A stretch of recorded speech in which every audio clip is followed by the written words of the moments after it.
250-pound bodybuilder versus 150-pound boxer. Bradley Martyn versus Devin the Dream Haney. Who would win in a fight? And we're not talking boxing, which most likely Devin the Dream Haney wins a boxing match. Let's be honest. I'd say Devin the Dream Haney beats him up. I don't know if he knocks him out, but he'll at least whip that ass a little bit. Probably quite a good bit. He whoops that ass. But in a street fight, I don't know. Bradley's a big boy. And Bradley has a little bit of grappling experience. Plus, he's 250 pounds of pure muscle, 6'3". Devin Haney's 150. 5'9", 5'8". But let's be honest. Devin Haney probably walks around at 165. The only reason he said he walks around at 150 is because he doesn't want people to think he's a weight bully, which he kind of is. But anywho, I digress. And I think I'm probably one of the most experienced people to talk about this subject. I've done many martial arts throughout the years, and I'm usually one of the smallest people in the gym, but I usually kick the most ass, or close to the most ass. Why? Because athleticism and skill. It's not all about size, even though size is important. People saying that size doesn't matter are idiots. Probably people who've never fought before. But honestly, size is only an advantage if you use it to your advantage, which most people do not know how to use size to their advantage. I know how to use my lack of size to my advantage, which allows me to beat far larger opponents that I really have no business being in the ring with at all. But anywho, I digress. We're going to hop straight into this. Before this video even starts, get in your mind who you think wins. And then we're gonna figure out, watching this video, who wins in a street fight, Bradley Martyn or Devin the Dream Haney. Make sure to like the video. Let's go. I'd beat the out of you in the street. No, I would kill you. You think at your weight? What's your 150? Around 150. Bro, I would maul you at 150. No, 100%. no. You cannot take a punch though. So like you're not used to getting hit. I've been hit though. No. But you've been hit by regular guys, like guys who don't even know how to punch. I know everybody thinks like, oh, well, he's gonna if you grab me. Yeah. But you have to get to the point where you have to grab me. So in the process of you getting to me, You think you piece me up that fast? I didn't fought big dudes before. Yeah. I'm telling you. Once you see how they react, once they're hit, It's the simple weight thing that picks me up. It's the weight. This is a perfect example, actually a great time to talk about size in fights and when doesn't matter. It's like the biggest misconception, like people have the hardest time grasping how much does size actually matter in a fight, whether it be in competition or not. So it's like Size matters, but it's not the end-all be-all like some people trying to make it out to be. Size, as I said in the beginning of the video, size is only an advantage if you know how to use it to your advantage. As I said before, when I was smaller, because I'm like a lot bigger than I was before, but when I was like a lot smaller, I knew how to use my lack of size to my advantage. It's very easy to not get hit when you're smaller. It just is.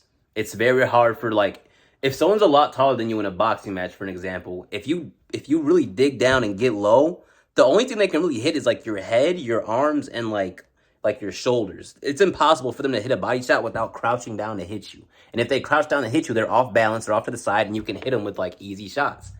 So being short in boxing can be like a pretty serious advantage if you know how to use it to your advantage. And then being smaller can be an advantage if you're a slick fighter like a Floyd Mayweather or something like that. Or like a Sweet Pea Pernell Whitaker. Because obviously a smaller target is harder to hit. like three paths you can go down to become a better fighter. There's being bigger. So size is one path. Skill is another path, developing your techniques and stuff like that. And then number three is your athletic ability. Now, athletic ability can only go so far. Most of it is natural rather than you actually building upon it. But of course, you still can with various different kind of workout techniques that makes you faster, jump higher, jump farther, all that stuff. But most of it is actually natural. The two main pathways are size and skill. The bigger you get, the more capable you are as a fighter. But also, you're not making it to any sort of championship level without a certain level of athleticism. If I'm being honest, Devin Haney is probably one of the least athletic, close to undisputed or I think now he's undisputed, even though that Loma fight, in my opinion, he did not win that fight. I'm sorry. I don't even want to get into that, but I do not think he won that fight. I thought Loma won that fight, but that's a whole nother issue. Even he's probably one of the least athletic, undisputed champions in boxing that I've seen personally.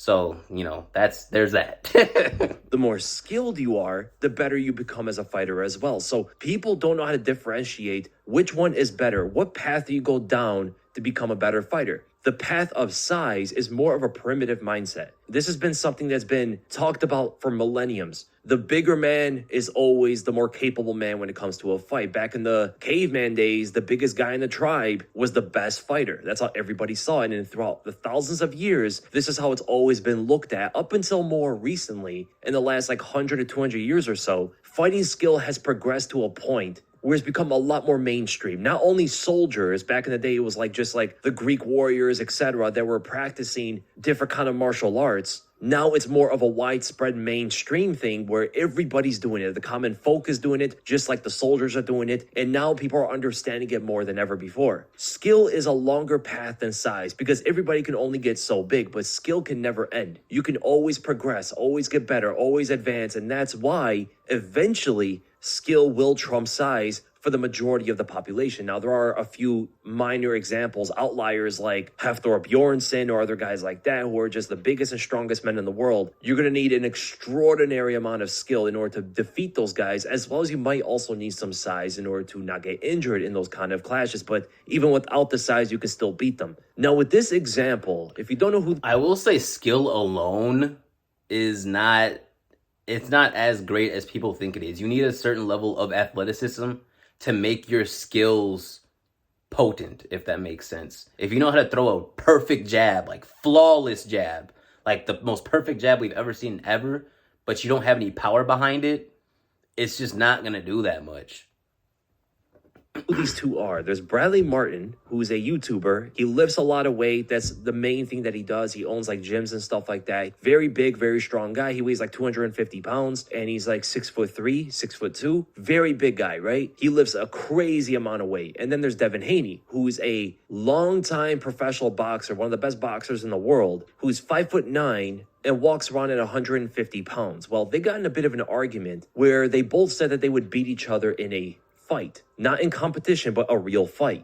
Devin Haney was saying that I'm just too skilled, I'm too fast, I will touch you before you can do anything, and it'll take just a couple shots for you not to be the same guy. You're not going to want to take the punches anymore because you're untrained. You don't know how to take punches, you're too easy to hit, and it doesn't matter how big you are, you're not going to take my shots. I might not knock you out, but you definitely don't want to be in the fight anymore after I touch you. But then Bradley Martyn is saying, the weight is too much. I'm too strong and too big for you. If I grab you, you're done. I'm mauling you. Both these... Boxing is one of the arts, even though this isn't like, we're talking about a street fight here.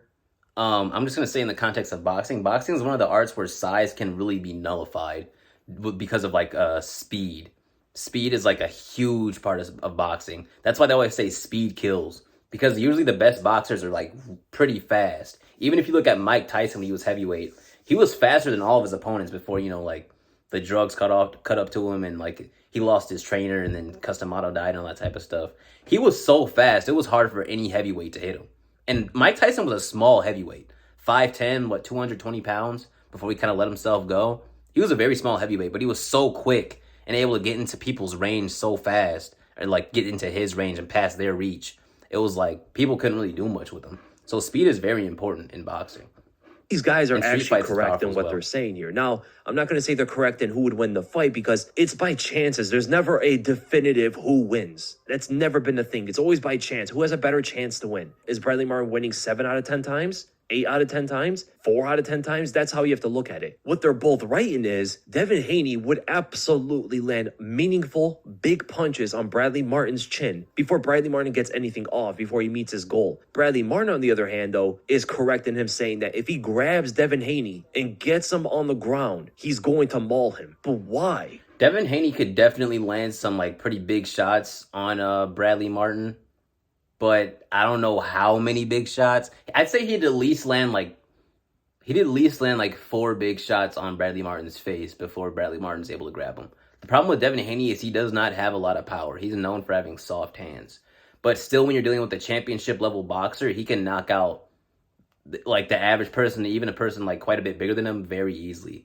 But like when you're like talking 100 pounds bigger and taller as well, like Bradley's like 6'3", then it's like, this is what I'm saying. Like, I really need to see like a sparring session between the two. Even though they probably won't, I wouldn't be surprised if Bradley's like, oh, don't mess me up too bad. And Devin Haney kind of takes it easy on him a bit. I really want to see them just go at it. Like, I want to see if Bradley can take a punch with no headgear. That's what I want to see.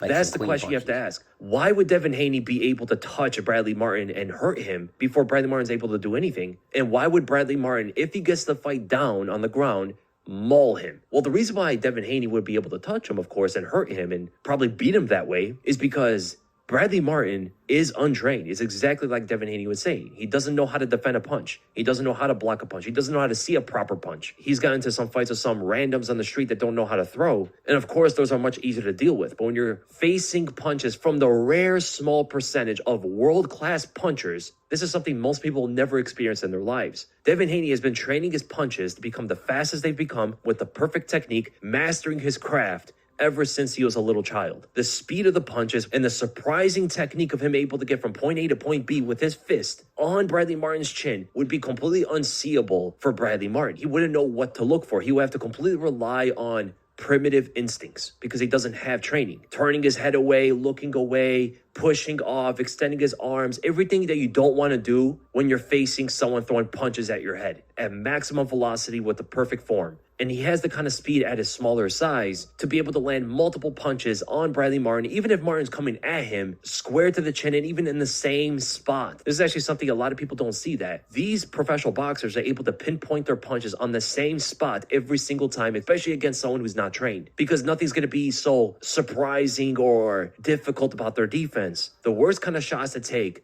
are, number one, punches you don't see coming, which is absolutely going to happen multiple times in that fight. And number two, getting hit in the same spot over and over again. These are the kind of punches from Devin Haney that would be able to knock a big guy like Bradley Martyn to the ground very quickly. Even though Bradley Martyn's a big guy, he will be able to take a few more shots than your normal average 170 to 200-pound man. But the head and the brain is not meant to take impact. The only thing that protects your brain are the meninges around it. And this is not enough, especially from an untrained person, to be able to defend himself and not get knocked out. The brain only needs a certain... Dude, yeah, it's honestly surprising how easy it is to not only drop an opponent, but knock them clean the hell out. Like, if they don't know how to, like, roll with punchers, if they don't know how to take punches, if they've never taken a punch, they don't have a strong neck, they don't have a strong jaw, it's extremely easy to knock someone out.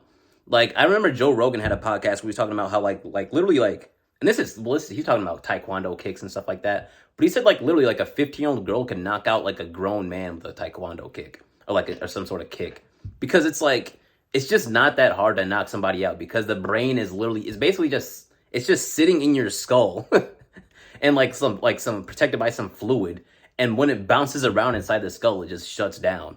Like, it's not, it's pretty easy to knock someone out if they've never been punched before, if I'm being honest.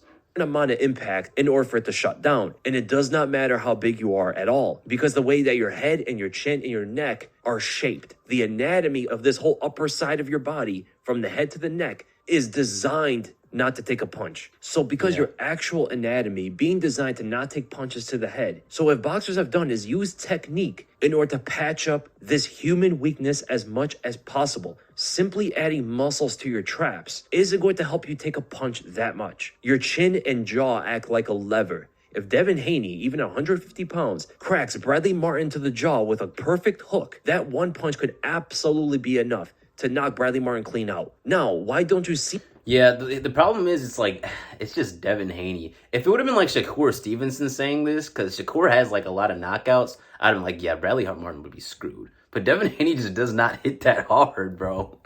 He's known for having soft hands. But even still, he's a championship boxer, so there's still a chance that he'd be able to knock out Bradley with one clean punch. That's the thing. So it's like, that's why I'm like, I just really want to see that sparring session, if I'm being honest with you.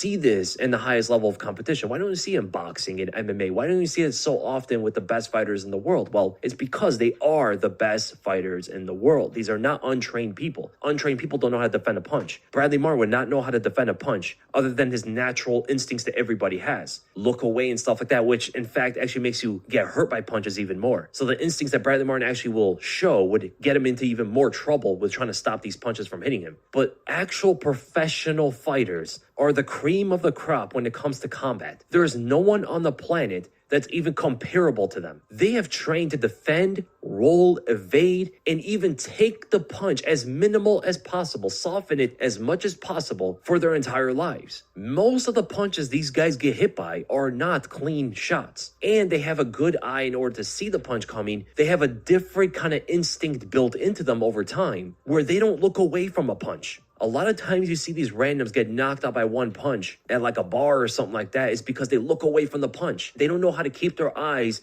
and see the shots coming. That's the biggest issue there. Boxers, they hardly ever look away from a punch. They see it coming. When you see a punch coming, the impact from it is so much less. I think people don't actually understand how much better you take a punch when you actually see it coming. It's such a significant difference. So that is why Devin Haney not only can hurt Bradley Martyn when Bradley's trying to come at him, but he probably would do it too. It's more of a chance, I would say, that Devin Haney lands some big, meaningful punches on Bradley Martyn and hurts him before Bradley Martyn's able to grab a hold of Devin Haney, because people have to also understand punches is not everything about boxing. It's footwork too. Footwork is actually just... Devin Haney most definitely lands at absolute bare minimum. I'd say he lands like 3 punches before Bradley Martyn can get in. It just depends on how much those punches hurt Bradley Martyn. Because we all know if Bradley Martyn gets Devin Haney to the ground, there's nothing Devin Haney's going to do on the ground. That's not even like an arguable part. But basically, we're just trying to figure out if he lands those punches, would he be able to knock out Bradley Martyn? Would he be able to hurt him bad enough to like quell like the rest of the attack, or like what would happen? But obviously, we can't figure that out until we see the actual sparring session, which they claim might happen eventually. I don't know. I feel like Bradley kind of would chicken out of that. He wouldn't want to get embarrassed, but I don't know. I still want to see it. Just as important as punching. And in fact, if you've ever trained before, what's the first thing they teach you? They don't teach you how to throw a punch first. They teach you how to move your feet first. It's the basis of boxing. It's the basis of combat, knowing where your feet are, because you generate maximum power with correct foot placement and dictate distance. If you could dictate distance, you're able to keep your opponent at where you want them in order to keep landing your punches on them. They teach you how to move forward and back before they teach you how to throw a punch. A lot of people who haven't trained think a jab is the first thing taught in boxing. That is not true at all. It's moving your feet first. And the fact that so many people do think throwing the jab is the first thing taught in boxing shows how unaware so many are of the importance of footwork. And there are some people who will train how to move their feet correctly for months before actually learning how to do everything else. The untrained person, just like Bradley Martyn, would not know how to move his feet in a way to catch Devin Haney. He would not know how to follow the patterns. He wouldn't know how to cut him off. He wouldn't know how to box him against a wall or something. He wouldn't know how to do it. He would have to rely on his instincts, which is something that happens naturally. Your adrenaline starts pumping. All of that is very natural in a fight. And for someone like Bradley Martyn, he would 100% just follow Devin Haney around. He wouldn't know how to cut him off. He wouldn't know how to box him in. He wouldn't know how to follow the patterns. He wouldn't know how to intercept him in certain movements or stuff like that. That's what you see from the highest level fighters. You don't see that from untrained people. Even athletic people, you will not see that out of them because they don't understand it. And that is one thing I have noticed in a lot of people who try to differentiate trained and untrained. A lot of people actually can't even grasp the difference. They know that one guy's a more skilled fighter, but they actually can't grasp the skill. People have become so used to watching world-class fighters clash with each other every single week that they forget how bad the untrained person is. It's like normalizing that skill level. It's actually very interesting when you think about it. There was a video of Bradley Martyn. He was hitting the pads or whatever. He can't box for shit, dude. It's pretty bad, honestly. Like, I don't...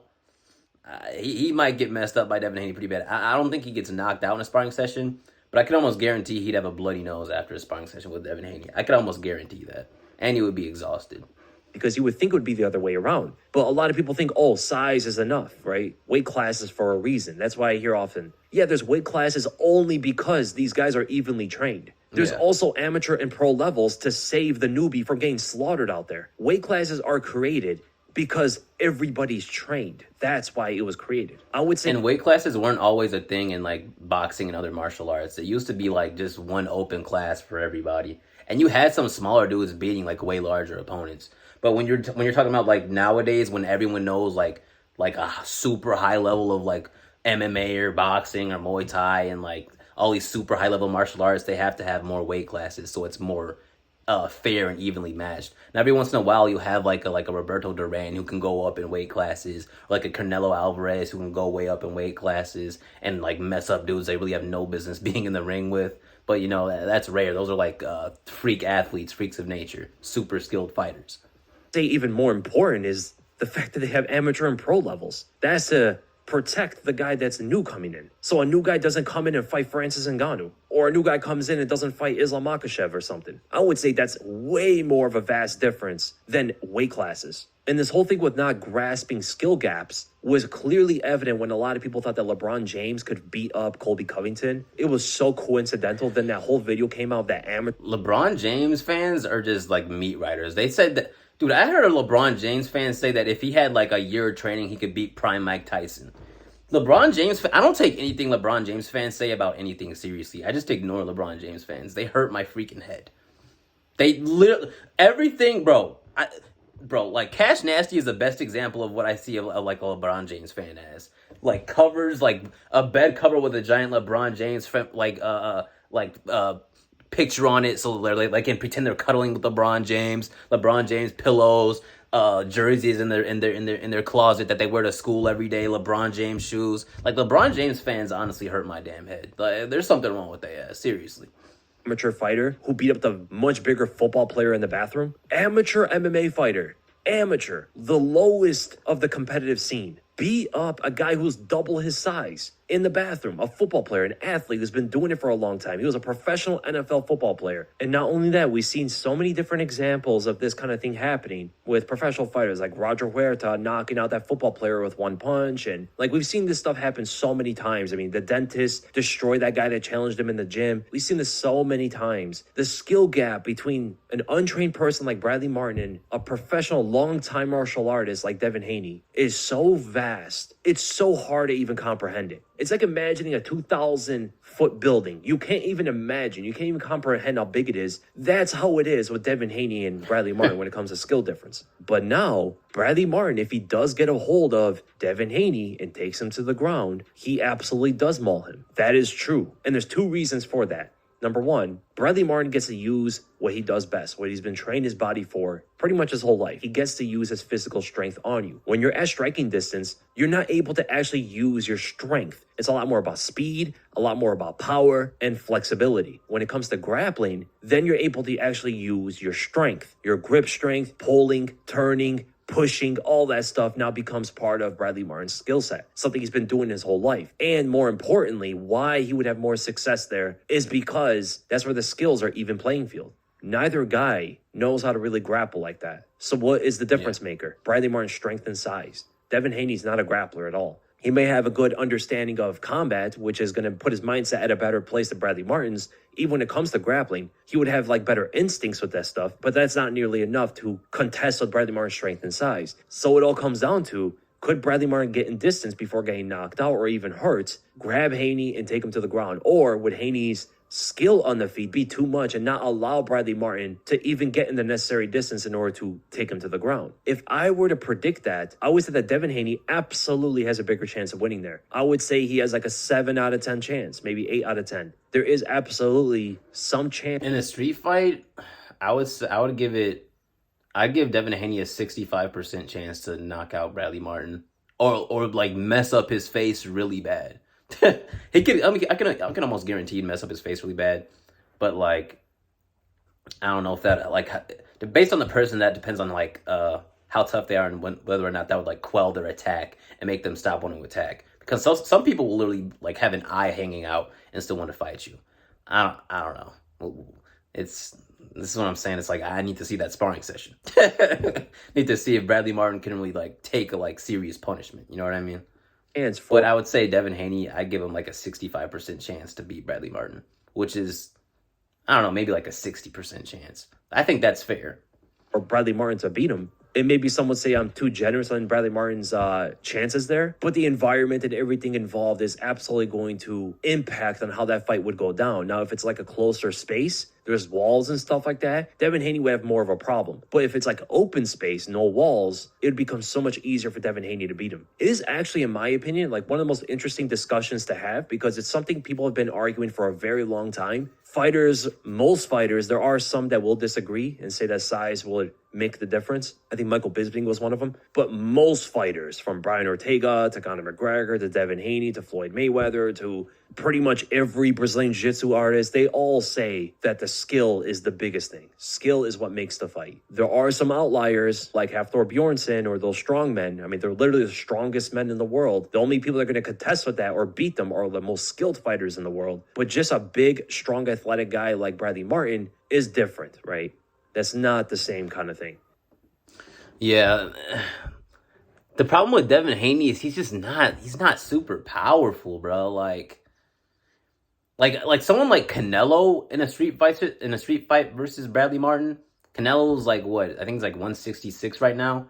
Canelo would probably he might actually kill Bradley Martyn in a street fight. Canelo has literally broken people's orbital bones with his freaking fist. Do you have any idea how hard you have to punch to crack someone's skull with your fist? Bro, like, Canelo was like, man, I don't mean to sound like a Canelo, like, meat writer or anything, but, bro, like, even like Errol Spence is like 175. He's broken dudes' orbital bones before. So if it was like Errol Spence versus Bradley, I'd be like, dude, Errol Spence would kill Bradley Martyn in a fight. But Devin Haney, I'm like, I don't know. Maybe. That's what I'm saying. Like, I give it, just because he has so much skill, he's an undisputed champion. He has so much experience. He's knocked out people before. I'd say I give him like a 60% chance to beat Bradley Martyn. But if we were talking about someone like a Canelo, I'd say it'd be like a 90% chance to absolutely annihilate Bradley Martyn with one punch. I don't think Bradley Martyn could take one heavy punch from someone like Canelo. Even like an Errol Spence, I don't think he could take like a two-piece from Errol Spence. He would get dropped immediately. But yeah, man. And this is coming from someone who's like, I've done Muay Thai, I've done boxing, I've done jiu-jitsu, I've done taekwondo, I've dabbled in judo and a tiny bit of wrestling. I'm not really a grappler, I'm more of a striker. Like my best art overall was boxing, and then I'm really good at Muay Thai as well, even though like my knees are kind of messed up from it, so I can't really do that as much. I've sparred. I mainly sparred a lot of bigger opponents in like grappling, like specifically BJJ and boxing, and I'll tell you that in grappling, size is a lot bigger of a factor than it is in like boxing. Like it's not as big as an advantage in boxing as it is in grappling, because you can really put your weight on somebody and really like enforce your will upon somebody in grappling as compared to a sport like boxing. Like, it's a lot easier to, like, say, tire out someone who's a lot bigger than you in boxing just by fighting off the back foot. And I've whooped people's asses that are way bigger than me in the sport of boxing, so I know, like, I can speak from a position of experience that probably only, like, a really tiny percent of the population can speak from. And I'll tell you that, yes, size does matter in fighting, in all forms of fighting, but it's only an advantage if they know how to use it to their advantage. And if you know how to use your lack of size to your advantage, then your lack of size is an advantage against that bigger opponent. But yeah, I hope you liked that video. That was probably my first in-depth breakdown of anything on this channel. Depending on how you guys like this and what your thoughts are in the comments, I'll see maybe if I'll do more videos like this. But, you know, just let me know. Let me know what you all thought of this video. You know, I'm still kind of new to this YouTube thing, but I hope you all like this video. I'm out.